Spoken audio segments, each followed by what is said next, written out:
Hello, everybody. Welcome to this wonderful interview for Rebecoming the One, the symposium. This is one of the interviews for the week on the divine feminine for this year's version of the Rebecoming the One symposium. And today I am actually going to be interviewing Vanessa Nixon, who is co-hosting this week with me. But in this video, I get to interview you directly.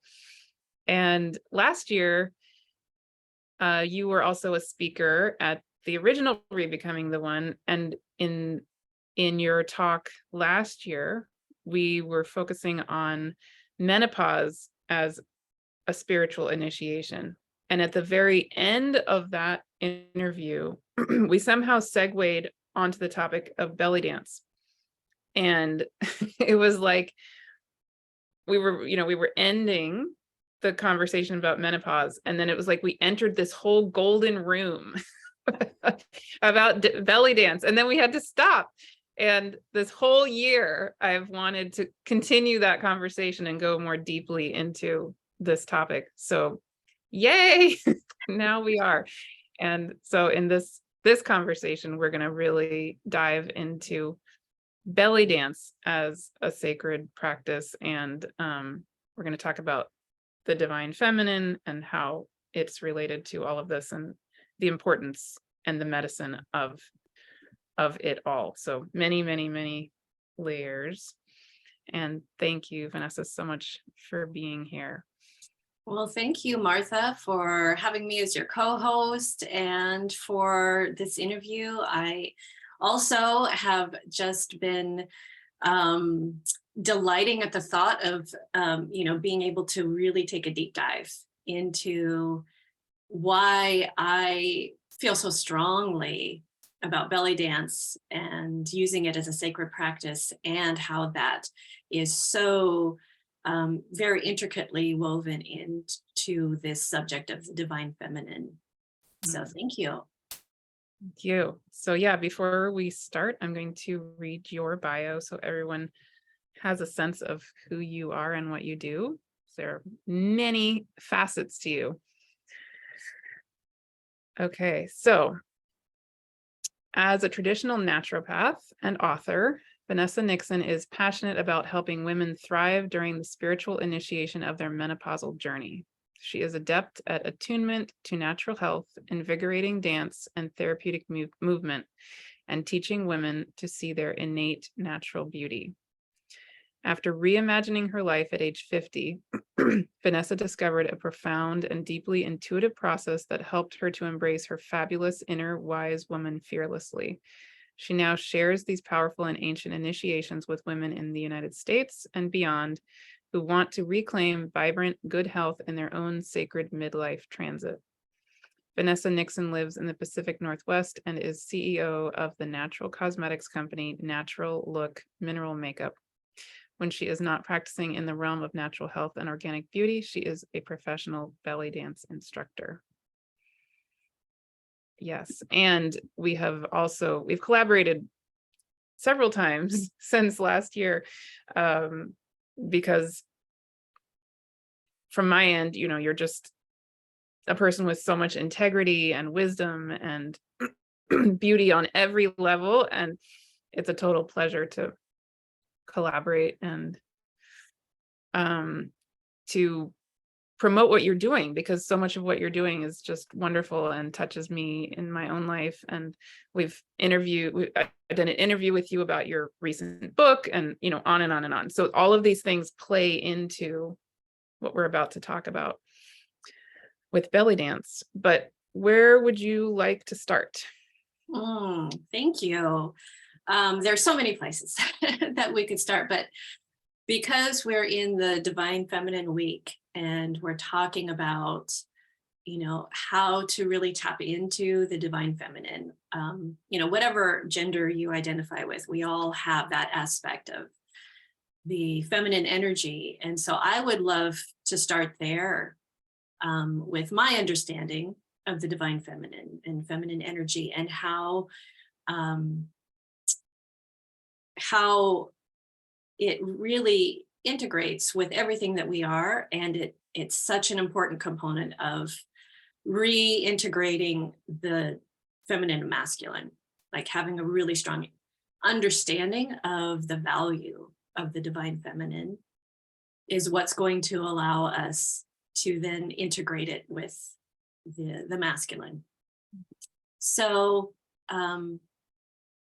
for me, even though I've always really identified as very feminine, for most of my life, I didn't really have an understanding of what that was or how to work with that energy.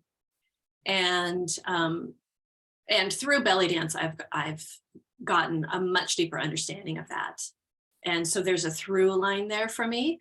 And to get there, I think I want to first start out with this saying that I think many people have heard, and that is that behind every great man, there's a great woman.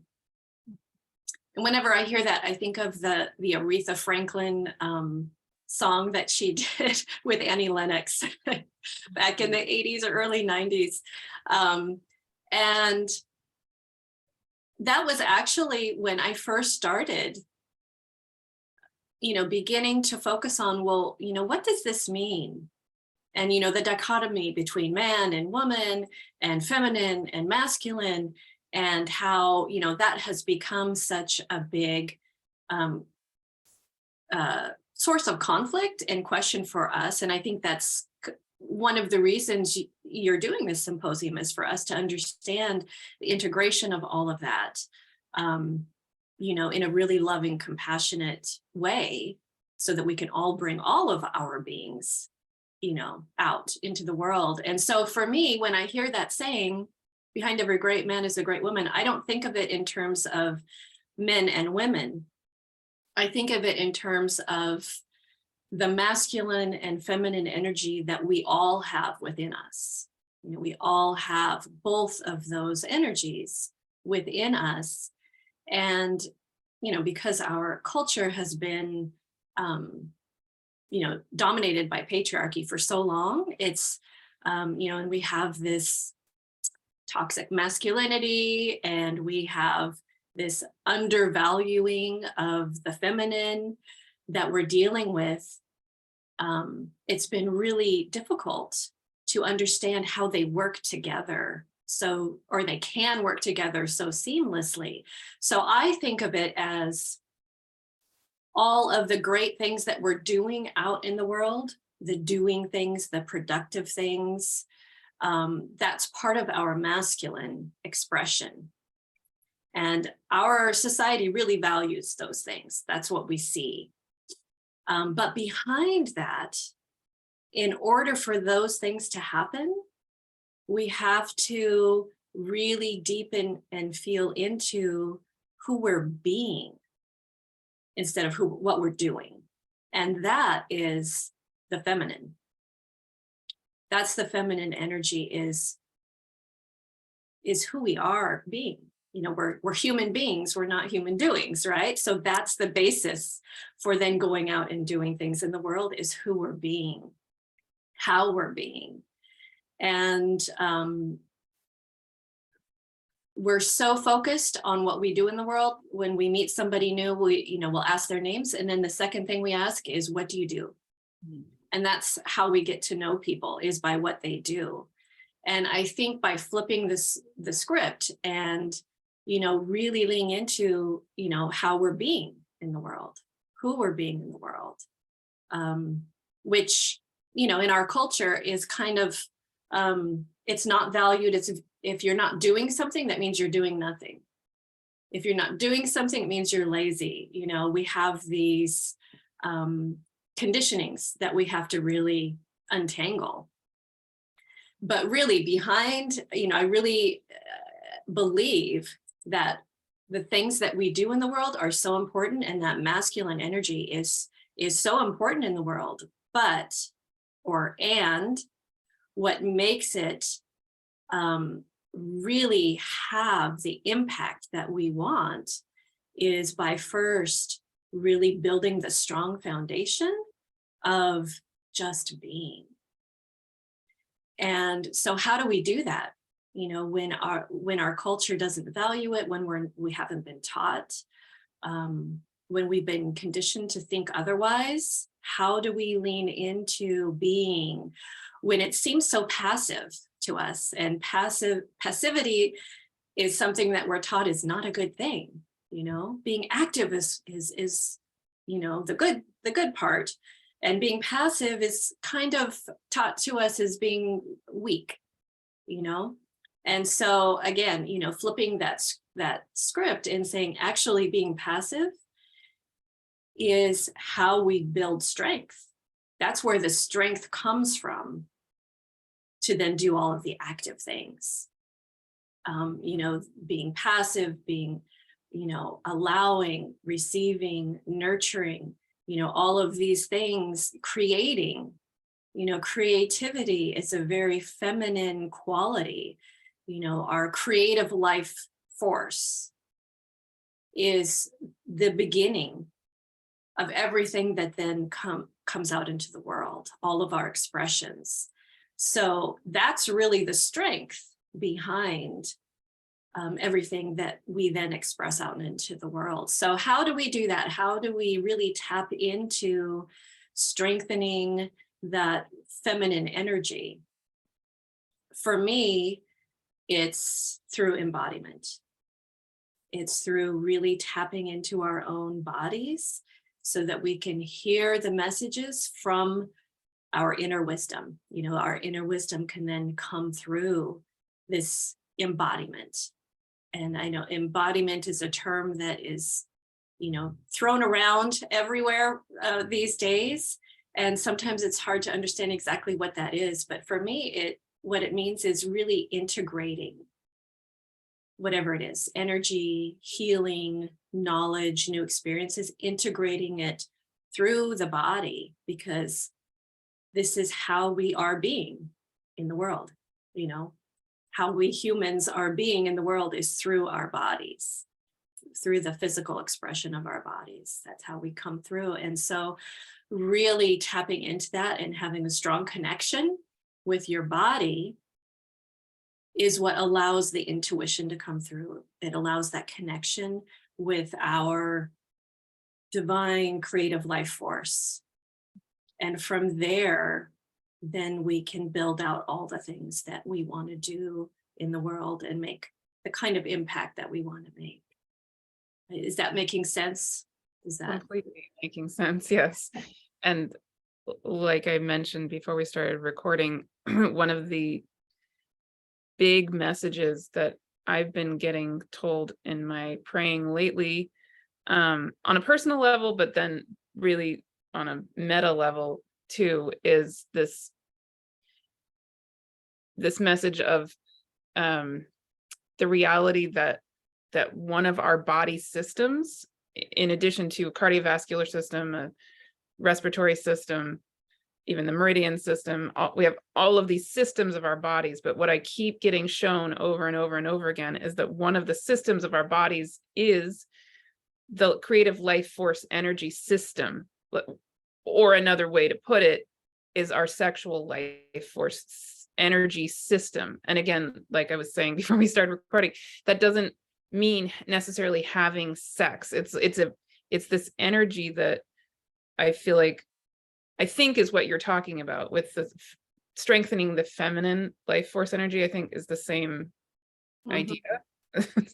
And what I keep getting shown is that it is absolutely crucial to our physical health, emotional health, spiritual well-being, and crucial to us being fully present here as what we are, and to be able to do what we're here to do, is that no matter what our age is, no matter whether we have a partner or not, no matter anything, all of us need to have ways to click back into the grounded, centered, flowing aliveness of this life force energy as one of, just like we need to breathe, just like our heart needs to pump blood through our body, right? There's this creative life force energy that that we associate with sex. And so therefore either it's gotten distorted in so many different ways.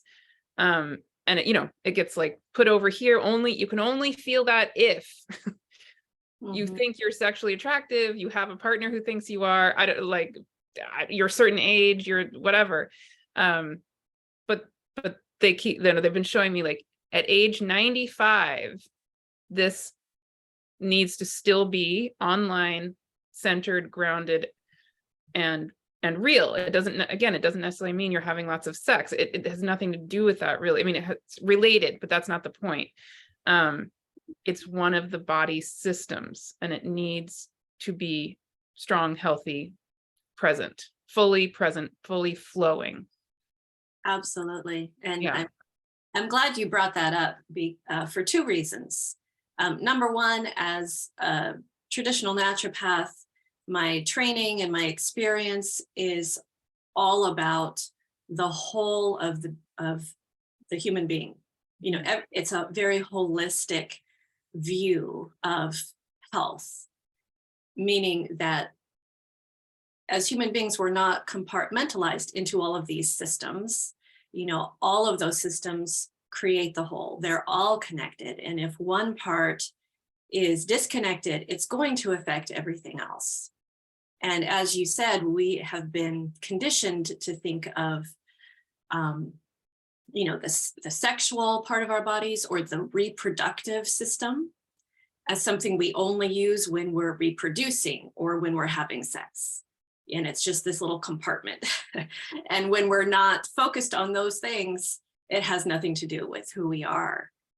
And I think that is one of the reasons our society is having so many issues around sexualization, and especially the sexualization of women. Yes. Because we view that as separate. It's a separate thing. It's not part of all of us and what makes us whole and what makes us healthy. And as you said, sex is only one part of that. That whole system is about this creative life force. And yes, that creative life force does and can bring children out into the world through the sexual act and the reproductive system. But that's also where all of our creation comes from. Whether we're creating a business, whether we're creating a partnership, a community, an art project, that's that same creative life force that flows through us. And when it gets blocked, then we can't really bring the fullness of who we are out into the world. And there's a through line there through Bellydance. And what I was just talking about with embodiment is one of the reasons why I love Bellydance so much, because it's a really wonderful way for us to get into our bodies, to be connected with our bodies, especially as women, those of us who are women. Bellydance was created for a woman's body. And so it's a really wonderful way for us to tap into our bodies in a deeper way, to love ourselves on a much,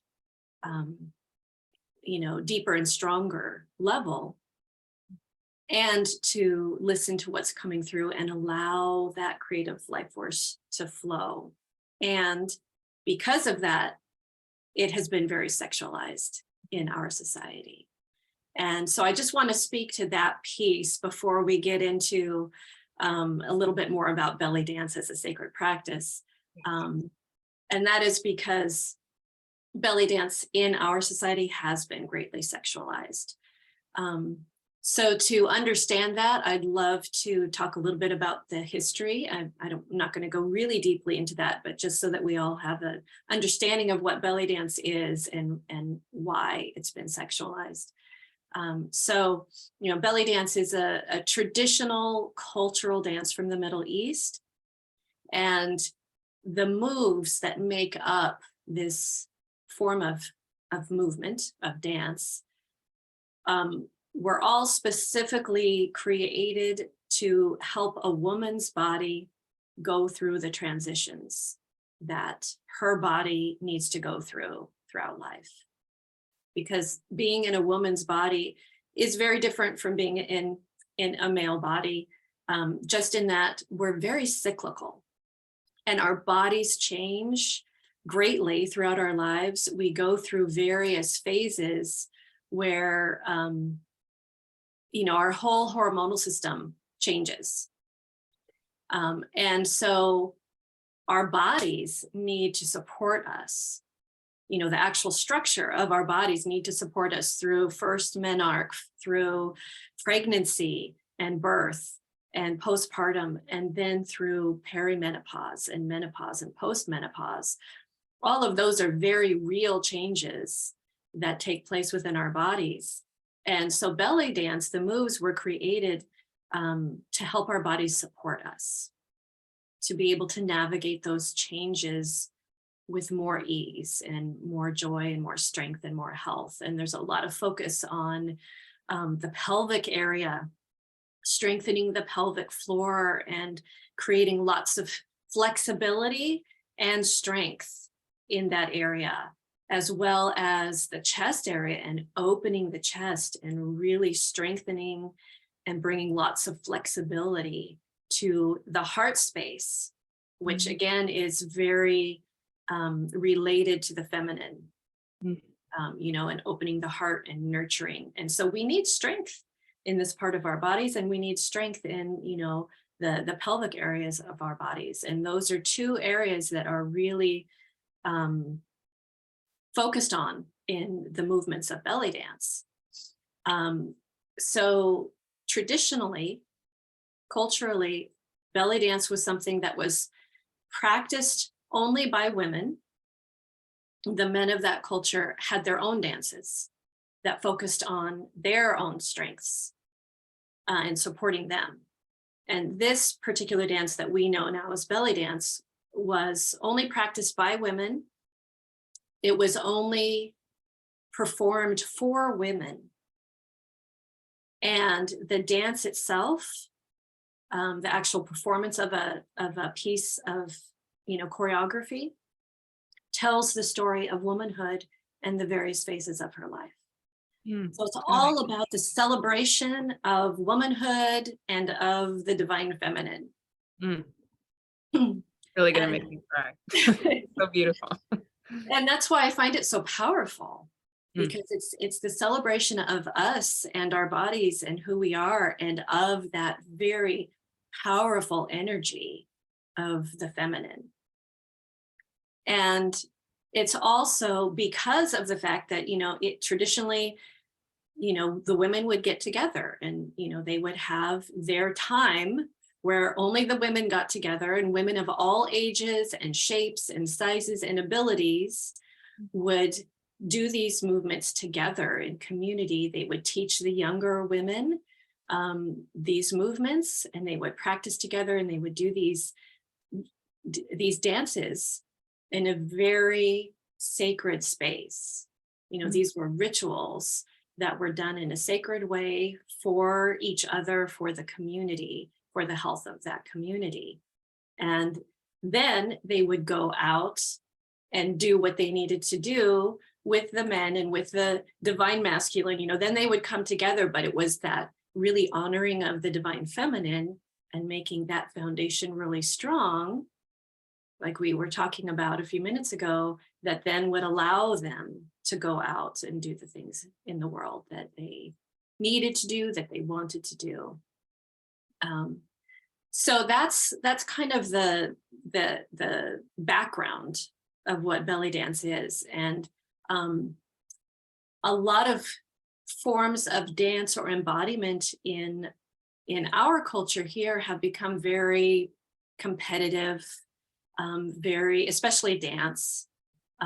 There is an energy of not being very inclusive of different body types and different body sizes and ages. When you see in some other forms of dance that,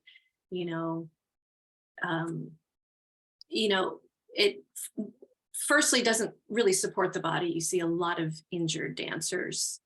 And number two, by the time they're 25, like they're out, and so belly dance is very, very different in that it is all about being inclusive and being accepting of all women of all shapes and sizes and levels of ability and ages. And because it's just about celebrating who we are through movement that's natural for us. And so I find that really, really empowering. I started belly dancing myself. I was a dancer all my life, and I did tap and jazz and some of the more traditional forms of dance throughout my childhood. And I did some Latin dancing.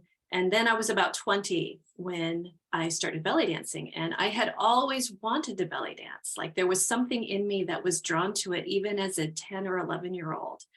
But I didn't have the opportunity where I lived in a very small town to, be able to experience it.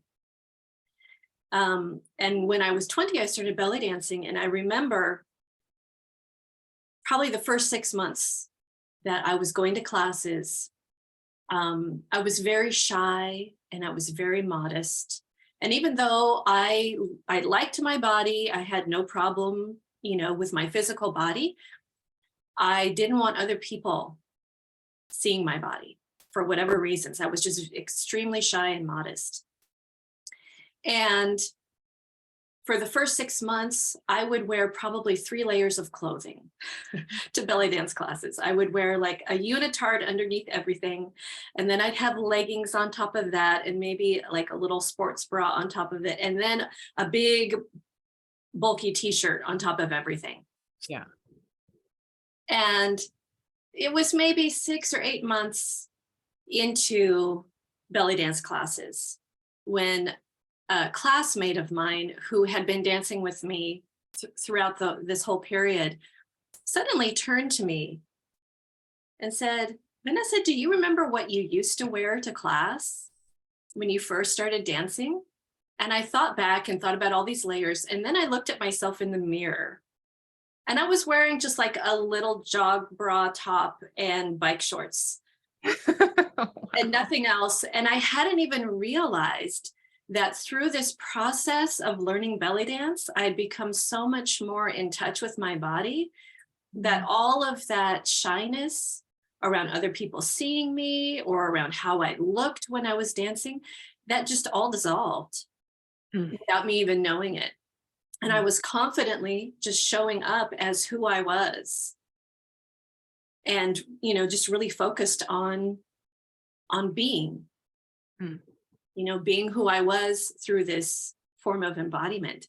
And that moment was so empowering for me. It was like, wow. And I thought back to how I felt first going into class and the lack of confidence that I had in who I was as a human being, going out into the world, and people seeing me and doing what I was doing, that outward confidence. I always had the self-esteem, but I didn't have the confidence with how to bring it out, which goes back to what we're talking about. Having that strong foundation of the divine feminine is what allows you then to go out with this confidence out into the world and then be in your masculine energy in a good way. And I lived that process. That was my experience through belly dance, was being able to find that confidence to then utilize my masculine energy and bring myself out in the world. Does that make sense? Absolutely. And I'm thinking on a personal level of a couple of different things, which are as you're talking, I notice in my own life, I've mostly hidden that. I mean, similar to you, right? Like what you were saying, that I typically have wanted to not be perceived as pretty or sexually attractive or like any of those things. So I've tended to wear the t-shirt and the yoga pants and the jacket and the whatever. I mean, I'm a mom. That's just typically how I'm dressing. So it's mostly practical also, but it's partly that in my life, for various reasons, I've just not wanted to go there.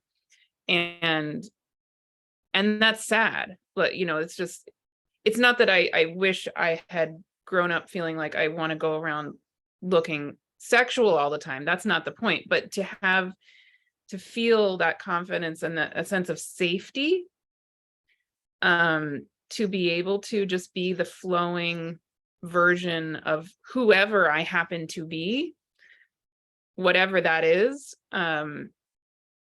Yeah, I mean, it's one of the things I admire in you. My perception of you, at least, is that you do come across to me in this way that where your beauty, your being is very present, and yet you are present with it in a way that's also feels in integrity and whole unto your, like, very sovereign. Does that make sense? Like there's a sovereignty there too, where it's not just flashed all over the place. It's contained but not closed down.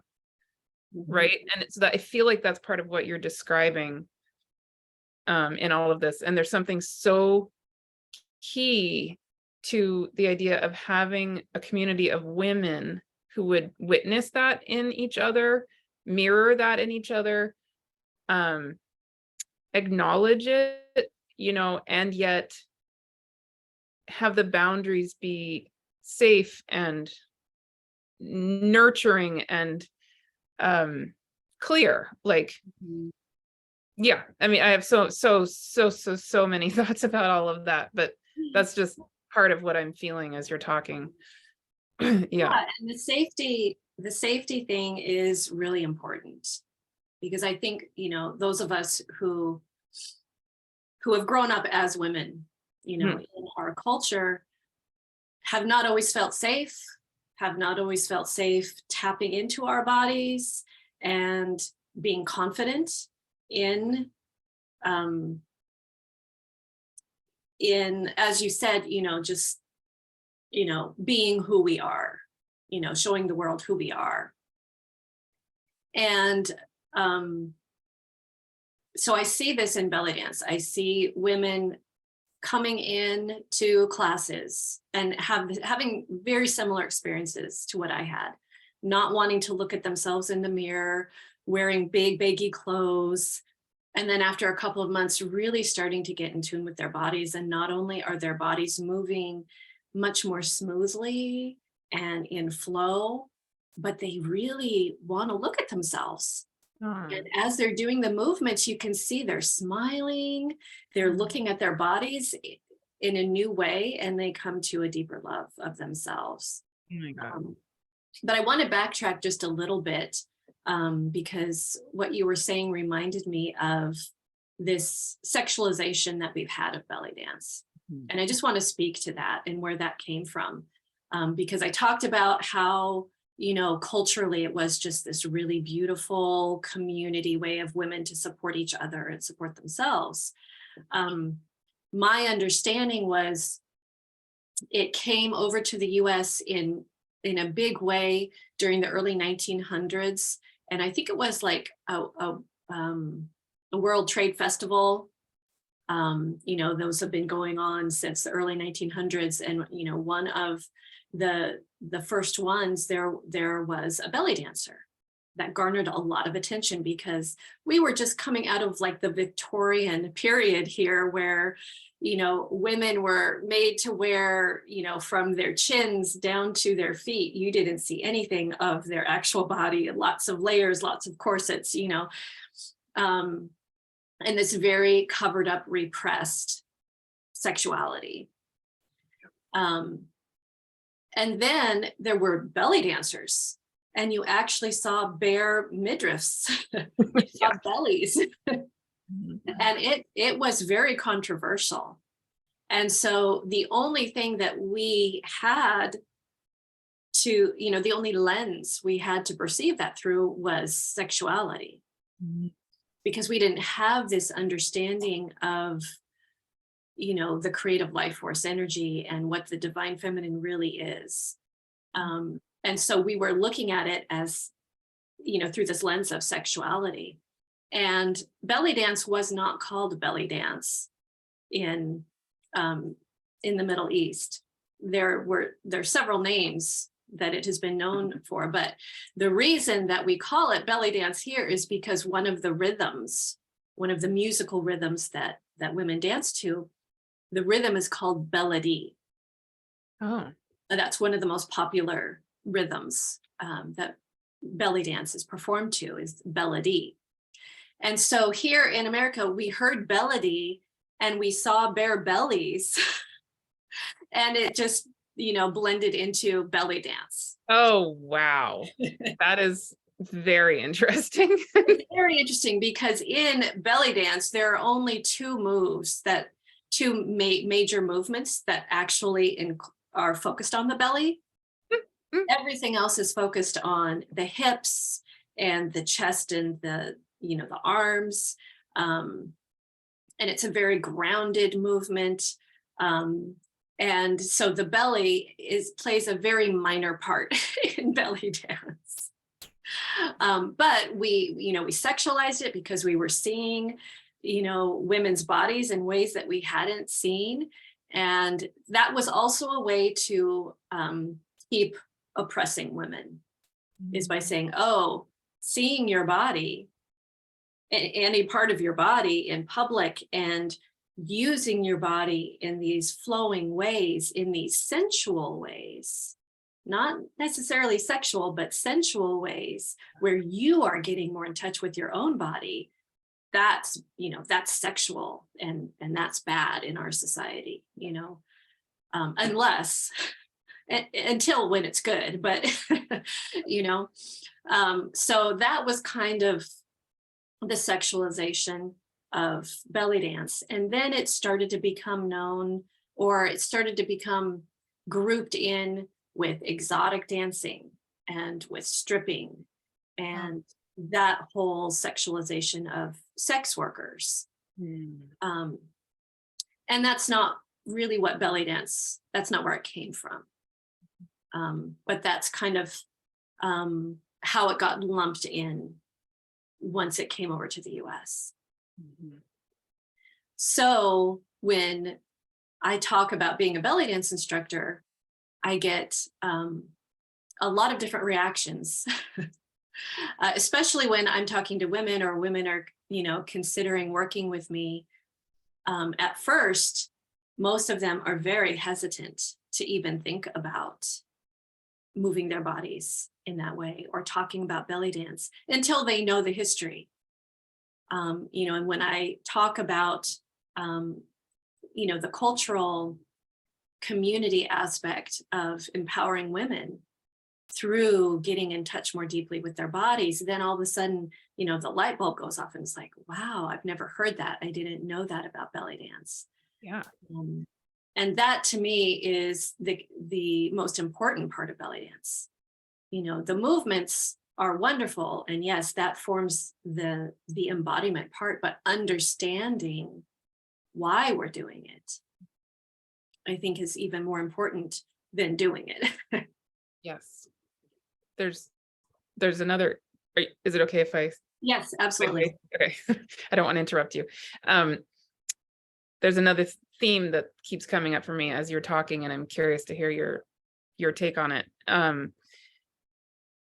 So this other side of what I'm feeling is, again, speaking personally, but I think maybe it's relevant in the big sense, is this theme of vulnerability too. When I hear you describing it, and when I've seen some of the little bits of the belly dance that you do, when I feel it in my own body, part of what typically happens for me is I will just start crying just out of nowhere.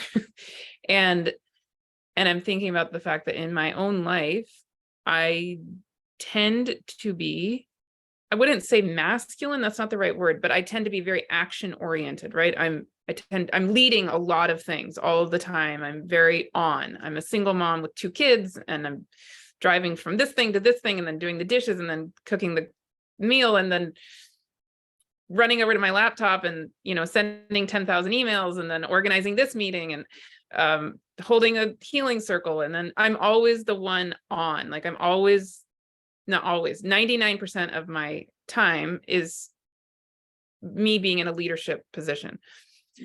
And so there is currently one person in the world where I feel like I'm actually called to be vulnerable, right? Where, like, because of the nature of our relationship, I open up, like, energetically, I'm open to him, right? So, and what I have been saying to him is, this is literally the only place I'm actually vulnerable, like for real vulnerable. And I keep getting told in my prayers that part of the reason for the presence of that relationship in my life is the spirit world keeps saying, you have to be vulnerable. You have to have at least one place where you're not Martha on a YouTube screen. You're not Martha leading whatever it is you're leading. You are just being, and being completely 100% open. And it's scary, it's not easy for me to do that for lots and lots and lots of reasons. And it's so key to me being present to be what it is I need to be on this planet. So yeah, anyway, I feel the connection there with stuff you're saying, but I don't know if I can't quite articulate it. No, I think you articulated it beautifully, because I think that it is scary. I think being vulnerable is part of that divine feminine energy of being who we are. That's in a vulnerable place. As women, the most, probably when we're in our most divine feminine energy, for many of us, is when we're pregnant or giving birth. And Yes. it is the most vulnerable time when we're pregnant and giving birth. That is very intricately linked, vulnerability and this feminine energy, because to lean back and just receive and allow this creative force to move through us is a very vulnerable place to be. And we need to feel safe in order to allow that vulnerability, in order to receive, in order to just be in allowing in that state. And again, and that brings me back to Bellydance, in that's another way or another reason why I feel so strongly about it, because of just that progression that I was speaking of with my experience of coming in to it. And then without even knowing, I started to feel safe enough to be vulnerable and take off the layers that I had been using to cover myself up, to hide behind. Without even knowing it, that safety just came into my body through this practice. Yeah. And I was able to be in a state of vulnerability,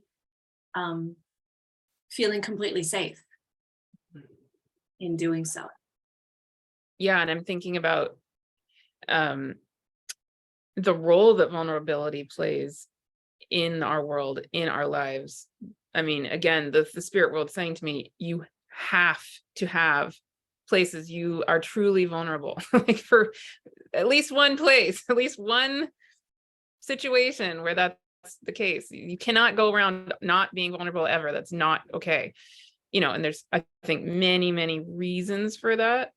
And then also, if that's so important, also, it's not something that we can will with our mind. It's not a mental thing.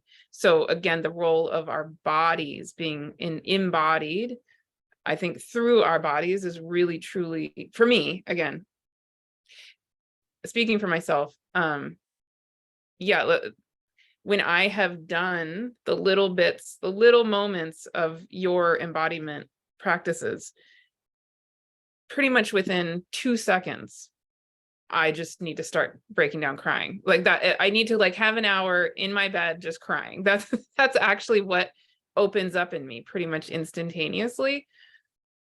And that's fascinating, right? Like the moment I tap into this energy that I experience with you, which is the sense of safety, beauty, being held, and being honored. I think that's another part of it. There's a certain, like, the energy that I perceive in you is that you're honoring of us. Then what opens up in that circumstance is this need in me to just let it go. Right. Mhm. And like you were saying earlier, our society, the culture that we both happen to live in, my life for sure is valuing the doing, the getting things done, the, survival stuff, making enough money to feed my kids, driving them to the thing, all of that. And I'm not really encouraged to go lie in my bed and cry for an hour. there's, Right. there's nobody telling me to do that. So I don't tend to do that, but my body clearly has a wisdom that I need to, right? Because it keeps coming up. So yeah, I don't know if you have any thoughts about Yeah. any. Thank you for sharing that with me. And that's really interesting. I've always been a crier, like, and somebody reframed that for me because, in our, like you said, we're not encouraged to cry. That's considered a weakness. And many years ago, somebody reframed that for me and said, "Oh, you have the gift of tears." Aww. And I was like, you know what? I'll take that because it is a gift, because we're taught to hold things in so much. And sometimes what's really needed is to be able to let things go, let things out, release whatever it is we've been holding on to. And crying is one of the best ways that our bodies can release. Yeah. That is a form of embodiment, of Yes. using your body to move energy. And another way to move energy is through actually, moving your body in, through dance or through, another form. But I love that, that for a lot of women, that is a through line. We're taught that not to cry. I know I was always told as a child to stop crying about everything. Wow. There's no reason to cry. Oh no, Yeah. man. So yeah, I love it when by tapping into our bodies, we're able to move that energy out through movement, through tears, because that is a gift. Being able to access our tears is a gift. So thank you for sharing that. And a way to keep the energy moving is through embodying yourself in a practice. It doesn't have to be belly dance, but for me, that's the one that I see working so well for me and for so many other women. Um, and I just want to speak to the piece around, you've said several times that you've gotten the message that you really need to be more vulnerable. You really need to let it out. Let yourself feel safe. And when we're talking about all the things that we do, then when we go to say, okay, I need to be more vulnerable, I need to be more embodied, how do I do that? We're Yes, still yes, yes. thinking in the masculine, like, okay, what do I do in order to be? It's on my checklist now. Let me check it off. Yeah, Yeah. exactly. And it's backwards. We're thinking, what do I need to do so I can be? But like I said earlier, the being has to come first. We Yeah. can't do more in order to be more. We have to first be in Right. order to do. So that is, in our culture, I think the biggest issue is like, well, how do we be? How do we Yes. um, and how do we do embodiment, And so again, going back to my experience and the experience I see in so many women of just uh, finding a form of embodiment that works well for you, and just being in that place where you allow yourself to flow. And that's why I call belly dance a sacred practice, because I think setting the intention is what the masculine part of our brain, or our of who we are, that masculine part can check it off, like saying, oh, I'm gonna set the intention. Okay, that's something I can do. So so that's a good place to start, setting the intention that you're going to use this movement as a sacred practice to tap into the divine feminine, to tap into your own inner wisdom, to tap into your ancestral wisdom, to tap into your body wisdom. We can set that intention that satisfies our divine masculine to use this as a sacred practice every day, or a couple times a day, maybe even just a couple of minutes. I often, I'm at my desk on Zoom a lot.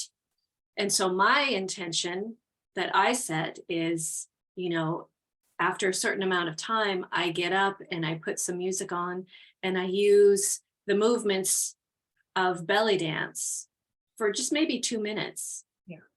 To allow that energy to dissipate and start moving, and really get me to a place where I connect more deeply with myself, with my body, with who I'm being. Yeah. And then that allows me to go back to the doing in a better way, and to bring that alignment with what I really want to bring out to the world, what my inner wisdom, how it wants to show up in the world. And then, an hour or so later, I put on the music again and move my body. And so that is how I use belly dance as a sacred practice on a daily basis. And then when I teach classes, that's like, I look forward to it so much, just being in community while we're all doing this together. And, it's fun. It's not all this serious inner work that we're doing. That actually is a byproduct of the fun and community that we have together, moving our bodies in ways that are natural for us, that strengthen us. So that, that part comes on its own when we set the intention and use it as a meditation. I often refer to, belly dance as a movement meditation, as well as a sacred practice. So for those of us who are familiar with meditating on a regular basis, this can be a really powerful form of meditation. So for me, it really is a sacred practice that brings me into a much deeper relationship with who I am as a human being, and how I want to show up in the world, in what I'm doing. And so in that way, it's a wonderful foundation to integrate the divine feminine with the divine masculine in who we are as the person. Yes, absolutely beautiful. Yeah, and so this Friday, you are going to be offering an optional paid workshop on belly dance as sacred practice. And tell me your exact title again. Yeah, the title of it is Finding the Divine Feminine Through Belly Dance. Yes, So right. it's going to be an experiential workshop where we're creating this safe space where we can show up and we can move our bodies and be a little bit vulnerable, and really tap in to that divine feminine part of us and strengthen it. Yeah. Use it as this sacred practice and get an experience of doing that in community together. Yes, and I can't wait. I will be there. So clearly. Yeah, one thing that I've just for people who maybe aren't going to be there or for people who are, um, I'm wondering if okay, I want to say one thing that I've been doing for myself, but then I'm wondering if there's anything else you want to share that kind of a takeaway for people. One thing that I've started doing since getting to know you and your work with these movement meditations and belly dance, it's the most simple thing. But I do yoga regularly, but what I've started doing, and I do my prayers every day. So I do the meditation part, I do the yoga part, I go on walks every day to the ocean, all that. Okay. But something that feels so good is I will, again, similar to you, like just for a few minutes even, maybe after I drop off my kids at school and I have an hour before I start my first meeting, whatever it is, I'll just go to my yoga mat, put on some music, and not try to follow anything. Literally, I'll just go into my body and it's like usually in my pelvic, the middle of my pelvic area, I'll just feel that life force energy kind of like start moving, and I'll let it be my guide, right? So it's like I just let go and I just let that move me as Mhm. opposed to me trying to do anything. And it is fascinating what happens. It's just like all different things will happen, but it feels so good, and like certain emotions will flow, and it's like often very ecstatic, and then I will sit down at my laptop and then I'll do my creation stuff, whatever that happens to be. And I'm just getting it even in this moment, even in this conversation, like I'm getting it from the spirit world, like, yep. And that's exactly what we've been trying to tell you. Move like that every day, like all the, not all day necessarily every single second, but yes, that needs to be the way that you are moving through life, right? As opposed to like having it sectioned off. So that's for me personally, but Mhm. I'm guessing maybe it's also part of how we're being asked to move into the world in general is having this life force creation energy be what is moving us through our life, because it is life. It is what we are. Mhm. Um, yeah, so I don't know if you have any thoughts about that or anything else you want people to take away from this time together. Yeah, I Sure. love that. Thank you. I love that. That really does encapsulate it um, very beautifully. And I too, I teach, all the structure around belly dance movements and how you do it correctly so that, you're strengthening your body and you're not going to injure yourself, So I have that structure over what I teach on one hand.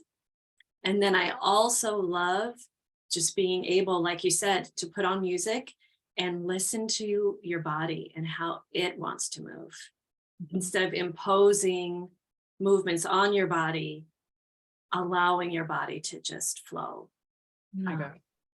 and That's for me, I feel like because I've had, 30 plus years of belly dance instruction and practice, those movements are just second nature. And because they're so natural to a woman's body, those are the movements that generally flow out of me. But when I see other women who haven't had that structure, and because oftentimes, like you said, I just do, a movement meditation where, I just encourage women to move however their body needs to move. They are usually very similar movements to the movements we do in belly dance because, mm, again, that's natural to our bodies. It's how our bodies want to move. And so I find that within the structure is so much freedom to just flow. And so I love the fact that, you're already doing that as a meditative practice. And belly dance just allows us to go deeper with it. If that's, something that appeals to somebody. But just the giving yourself the space, the time and the space, even if it's just 2 minutes to listen to your body and allow it to move in whatever ways it wants to move. Will help move the energy, to help integrate the energy, to help release, whatever it is that your body needs, that will allow the space for that to happen. Yeah. And it feels like such a metaphor for life. Like, wow, it's just dawning on me. Seems maybe obvious, but we go to yoga class, we go to the gym, we do all these things where we're telling our body what to do in a very structured way. I mean, one time I went to a yoga class and she instructed us, we were in downward dog and we were supposed to lift our leg backward, but I really, my hip really needed to twist. So instead of lifting my leg straight back, I lifted it back, and then I like curved my leg backward over myself, right? She said, no, I said straight. I was like, I need to twist my hip. I don't know, like, really? So that didn't work for me. I didn't go back to that class. But seriously, that's the most absurd thing ever. But we do that, like, that's just how we live most of the time, myself included. And wow, again, what if we do the being before the doing? I mean, that's just truly, how would our world completely change if we're letting that wisdom guide us, really, with structure too, not just like willy-nilly all over the place doing whatever we want in chaos, but right, coming from this being wisdom place. Yeah, and I want to reiterate, like you said, we need both. Yeah, we do need the structure, and that's where a lot of the masculine energy comes in. But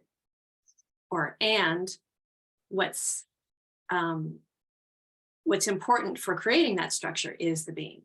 right. Out of the being and out of tapping in to our creative source energy, that's what's going to give us the intuitive alignment to create the structure that we need. So, that's how it integrates into our world. And that's the piece that I feel has been missing. Is this is the foundation. We've been missing the foundation. That's why we see so many things crumbling. So many of our structures are crumbling because we don't have that foundation. So really focusing on our intentions on building that strong foundation and integrating it with the structures. Yes. And again, just even a starting place is to even tap into what is that feeling, what is that foundation. I think most of us don't even know what that is, right? So Bellydance isn't the only answer to finding that, but I think the point here is that it is one entry. One way, and embodiment in all of its forms is one way, one really powerful way that we can tap into it and be in alignment with that energy. So beautiful. Yes. Thank you so much. Thank you for having me here. It's been just a really juicy, delightful conversation. Absolutely. I had major, I want to say the cliche word downloads, but I truly did. I mean, so many things have been clicking for me just even in this conversation. Thank you so much. Many, many levels. So, okay. What would you like to share with people, number one, about you in general, how they can connect with you, what you do in the world, what you're offering, and also, is there anything else you want to say about Friday's optional Bellydance class, so we can help guide people in if they're wanting more of any of it? What information would you like to give? What I would love to say is that anybody in a female body is very welcomed to that workshop. And if you are interested in this form of embodiment and just getting an experience of it for yourself in a place that feels just really safe and honoring, who you are as a woman, and how you want to tap into your own divine feminine energy. This will be just a really great experiential workshop to see how you can tap into your body in a deeper way, in maybe a new way that you haven't experienced before. So it's going to be a lot of fun. And you might experience some feelings, some things coming up, and that's okay. It's all good, and it's all welcomed. So I'm really looking forward to that workshop. As a traditional naturopath, as you mentioned earlier in my bio, I do specialize in working with women who are going through that transitional life phase of menopause. Whether it's perimenopause, menopause, or postmenopause, and using the gifts of nature, natural health, natural movement, natural beauty to allow us all to thrive. It's a really potent phase of womanhood where we really can experience that integration of using all this divine feminine energy, especially after the reproductive phase. We talked about that earlier, about how a lot of that life force energy is, we're conditioned to think of it only in terms of reproduction. But we still, whether we even have a womb, a physical womb or not, we still have that creative life force energy. And at this phase of our lives is such a powerful time to utilize all the feminine energy that we have, and then bring it out using, integrating the masculine and bringing it out into the world in a really impactful way, bringing all of our wisdom and gifts to the world in a way that, is going to make it a better place. And I think so many of us have a desire, like, how can I really make a difference? How can I make this world a better place? And when we're in this life phase, I think we're at we have the perfect opportunity to really deeply dive down, connect with our wisdom, and bring it out into the world. And so that's what I love, just absolutely love, is to help women feel empowered to do that, and help them to find those natural tools and techniques and ways of supporting themselves so that they can not only be who they are and who they want to be in the world, but then as well to do what they want to do in the world. Yes. So you can visit my website. I have lots of different programs and classes and workshops that I offer. So my website, Herbs of Grace Healing Arts, is the best place to learn about all of those things. Mm-hmm. And for anybody who didn't see your interview from last year in Rebecoming the One, that's still available. I will link this symposium with that symposium, and you can go back and see Vanessa's interview specifically focusing on menopause as spiritual initiation. It was an amazing, wonderful, eye-opening conversation for me on many, many levels last year. And